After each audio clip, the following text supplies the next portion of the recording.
बंधुओं नमस्कार। आज हम आपसे चर्चा करने जा रहे हैं कि जो लोकसभा का चुनाव परिणाम आया है और कम से कम उत्तर प्रदेश में कांग्रेस पार्टी और समाजवादी पार्टी के गठबंधन के कारण जो परिणाम आया है तो उसमें कुछ महत्वपूर्ण चीज़ें हैं जिसका उल्लेख आवश्यक है। पहली बात तो ये कि समाजवादी पार्टी और कांग्रेस दोनों की ये मजबूरी है बदली हुई परिस्थिति में कि अपने इस गठबंधन को वो 2027 तक कम से कम चलाएंगे ही, और यह भी मजबूरी है उनकी कि 2027 के चुनाव के जस्ट पहले या चुनाव के तुरंत बाद यह गठबंधन टूटेगा, इसकी भी बहुत अधिक संभावना है। उसके कुछ आधारभूत कारण हैं, और वो कारण क्या है? जिस घोड़े पर सवार होकर ये लोग इठला रहे हैं, इतरा रहे हैं,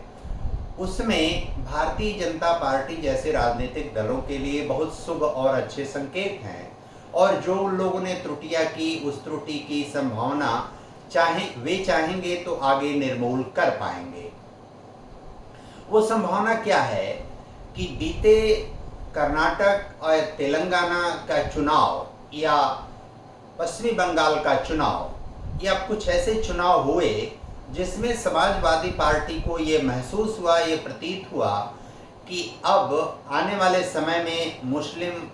मतदाताओं का जो झुकाव और रुझान है वो कांग्रेस की तरफ जा रहा है, और इसके कारण यदि हम कुछ ऐसा नहीं करेंगे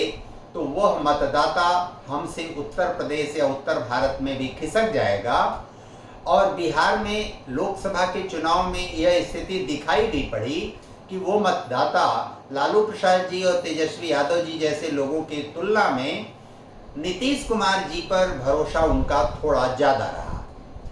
उनको लगा अखिलेश जी को कि उत्तर प्रदेश में भी यदि ऐसी स्थिति हुई तो हमारी आने वाले समय में हमारे जो मूल मतदाता हैं जिनके भरोसे हम राजनीति कर रहे हैं वह राजनीति हमारी चल नहीं पाएगी ठीक से। मुलायम सिंह यादव जी इस बात को बहुत ठीक से समझते थे, और इस नाते वो इस तरह का रिस्क नहीं उठा पाते थे, और इसी कारण उन्होंने इस तरह का गठबंधन कभी किया नहीं, और इसी कारण उनको कभी भी हाशिए पर आते हुए वे नहीं दिखाई पड़े। हमेशा वे मुख्य धारा में बने रहे। विगत कई चुनाव में अखिलेश जी की असफलता के बाद उनकी इस सोच ने उनको तात्कालिक लाभ प्रदान किया और वे 37 सीट पर पहुंच गए, और उस नाते जो उनके मुस्लिम और यादव मतदाता हैं उनको कम टिकट देकर दूसरे लोगों को, जहां जिसका समीकरण अधिक था उसको उन्होंने टिकट दिया, और वो टिकट परिणाम में परिवर्तित हो गया। जैसे यादव बंधुओं में उन्होंने केवल 5 टिकट दिए, और उस 5 में अपने परिवार का ही 5 टिकट है उनका, और किसी को उन्होंने टिकट नहीं दिया। इसी तरह से मुस्लिम बंधुओं का भी उन्होंने बहुत ज़्यादा टिकट उनको नहीं दिया, उनकी भी संख्या उन्होंने कम की, दूसरे लोगों को उन्होंने टिकट अधिक दिया, और उसका परिणाम भी उनको प्राप्त हुआ। लेकिन उत्तर प्रदेश में जो स्थिति और परिस्थिति मजबूत कांग्रेस की हुई है वह उनके लिए खतरे की घंटी है, क्योंकि आने वाले समय में जो व्यापक फलक पर जिस राजनीतिक दल की हैसियत बढ़ेगी राष्ट्रीय क्षितिज पर या राष्ट्रीय क्षितिज पर जो स्थापित है, स्वाभाविक रूप से मुस्लिम मतदाताओं का भी झुकाव उधर होगा। एक दूसरी भी बात है कि आज तक उत्तर प्रदेश की राजनीति में जब से चौधरी चरण सिंह जी का उदय हुआ तब से जाट और यादव मतदाताओं ने कांग्रेस की तरफ झुकाव नहीं रखा। उनका अधिकांश मत समाजवादी पार्टी या लोकदल या चौधरी साहब या मुलायम सिंह यादव जी की तरफ ही उनका बहुतायत मत रहा। यद्यप कांग्रेस में एक आध यादव अच्छे नेता हुआ करते थे, चंद्रजीत यादव जी जैसे, बाद के समयों में रामनरेश यादव जी आ गए, लेकिन फिर भी इनका बहुत प्रभाव नहीं पड़ा, और वह मतदाता हमेशा चौधरी साहब को और उसके बाद मुलायम सिंह यादव जी जो उनके वास्तविक उत्तराधिकारी बने उन पर उनका ध्यान केंद्रित रहा। पहली बार ऐसा हुआ है कि यादव मतदाता भी अब कांग्रेस की तरफ इस लोकसभा चुनाव में उत्तर प्रदेश में कांग्रेस के जो प्रत्याशी जहां थे उनको उन लोगों ने मतदान किया है। उनको यह भी दिखाई पड़ रहा है कि अखिलेश यादव जी या मुलायम सिंह यादव जी अपने परिवार के बाहर के हमारे समाज के लोगों का बहुत सहयोग नहीं कर रहे हैं या उनको मुख्य धारा में नहीं ला रहे हैं, उनको लोकसभा राज्यसभा में नहीं भेज रहे हैं। यह भी उनके मन में कौतूहल और जागरण की स्थिति बनी है और इस कारण उनको अपना महत्व कहीं से भी न घटे और वो आगे बढ़ें, इसकी संभावना भी वो आने वाले समय में तलाशेंगे, ऐसा उत्तर प्रदेश में प्रतीत होता है। अखिलेश यादव जी को तात्कालिक सफलता कांग्रेस के गठजोड़ के कारण उत्तर प्रदेश में तो मिल गई है, लेकिन आने वाले समय में ये मतदाता यदि कांग्रेस की तरफ इनका झुकाव होता है, जिसकी बहुत अधिक संभावना है, वैसी परिस्थिति भी अपने आप निर्मित हो गई है, तो यदि झुकाव होता है तो उसका खामियाजा, उसका व्यापक नुकसान वास्तव में अखिलेश जी को ही होना है, कांग्रेस को नहीं होना है। कांग्रेस के सामने एक संकट यह है कि उसका जो नेतृत्व है वह नेतृत्व 99 का आंकड़ा पार पहुंचने पर जो उसकी खुशी, जो उत्साह, जो उमंग है, वह उमंग सत्ता प्राप्त करने, प्रधानमंत्री और मंत्रिपरिषद का गठन कर लेने से भी अधिक खुश और प्रसन्न है। इतने अधिक उत्साह में, इतने अधिक उमंग में, इतनी ज्यादा कमेंट्री कर रहे हैं वो लोग, जो सत्ता प्राप्त करने वाला जो घटक है, जो समूह है, जो एनडीए है, उसके ऊपर ऐसी फूहड़ प्रकार की टिप्पणी कर रहे हैं। वह टिप्पणी आने वाले समय में भारतीय जनता पार्टी और एनडीए को अपने अंदर सुधार की व्यापक संभावना देती है।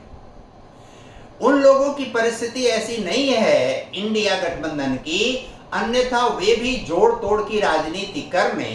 शरद पवार जी को नीतीश जी और चंद्रबाबू नायडू जी से बात करने के लिए उन्होंने जो फार्मूला तैयार किया और उस फार्मूले में अपने गठबंधन के लोगों को भी बहुत सारी चीजों में अंधेरे में रखा, उनको चीजें नहीं बताया, क्योंकि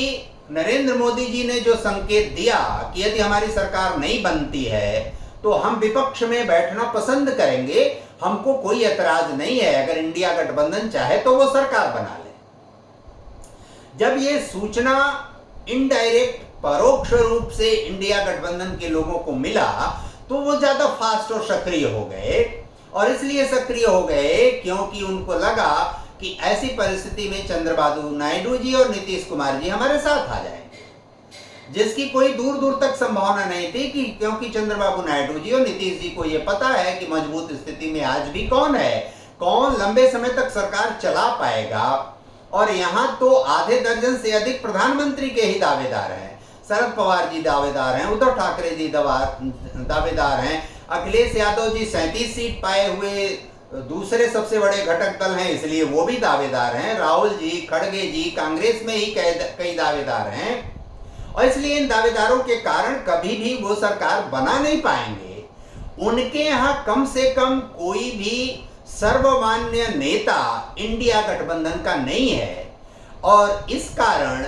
वे इस स्थिति में नहीं आएंगे। और इस कारण चंद्रबाबू नायडू जी और नीतीश कुमार के बारे में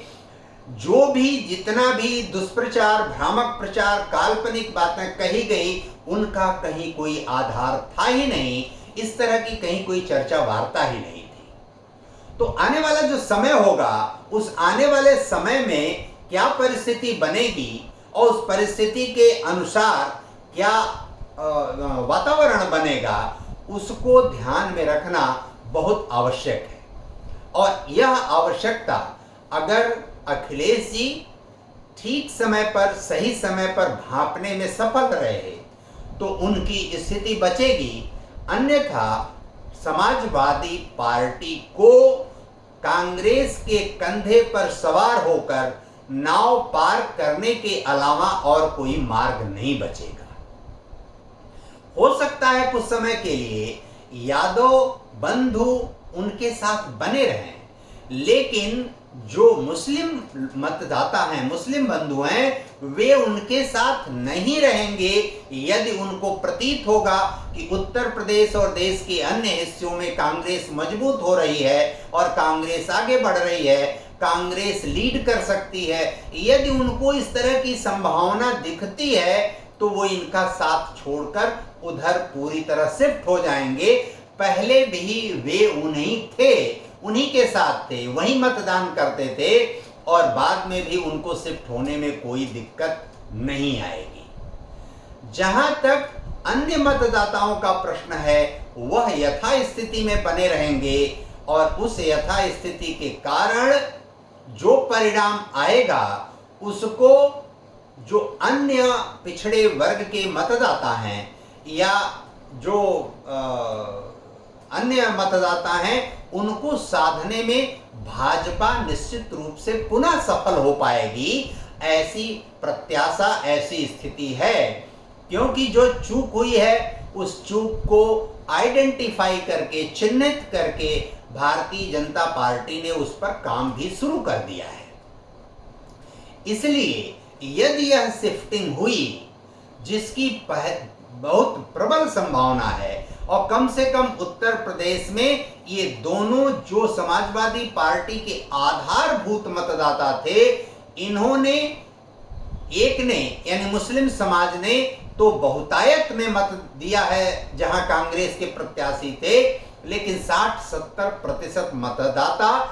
यादव समाज के भी कांग्रेस में शिफ्ट हुए हैं और कांग्रेस के जहां प्रत्याशी थे वहां उन्होंने उनको मतदान किया है। भले अखिलेश जी या समाजवादी पार्टी के सहानुभूति में ही किया होगा, लेकिन उनको जहां अपना भविष्य दिखाई पड़ेगा उधर वो उन्मुख हो पाएंगे। इसलिए जो परिस्थिति बन रही है आने वाले समय में वो बहुत निर्णायक होगी और उस निर्णायक परिस्थिति के कारण जिनके सामने जो भी संकट आएगा वह कितना उसको एड्रेस कर पाएगा, कितना समझ पाएगा, कितना चिन्हित करके उस पर काम कर पाएगा, यह जानने और समझने की बात है। यह भी जानने और समझने की बात है कि टिकट बंटवारे को लेकर जो सतर्कता और सावधानी अखिलेश जी ने रखी इस बार, वह उनकी सफलता का बहुत बड़ा आधार है। दूसरा, कांग्रेस से जो उन्होंने गठजोड़ किया वह भी एक बड़ा आधार है, लेकिन ये दोनों आधार तात्कालिक हैं, इनका लंबा परिणाम उनको प्राप्त नहीं होगा, यह भी तय है। इसलिए अगर भारतीय जनता पार्टी ने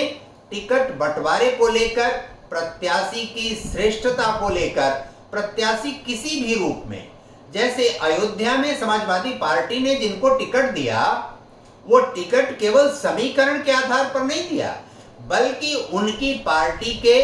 पुराने कार्यकर्ता हैं, वो उनकी पार्टी के समर्पित कार्यकर्ता हैं, उनकी विचारधारा के समर्पित कार्यकर्ता हैं, नेताजी मुलायम सिंह यादव जी के अनन्य मित्र हैं, उनके हम उम्र, उनके समय के हैं, इसलिए उन पर उन्होंने भरोसा जताया। ऐसा नहीं कि किसी समाज विशेष, किसी जाति विशेष के किसी भी व्यक्ति को उन्होंने खड़ा कर दिया हो, ऐसा नहीं है।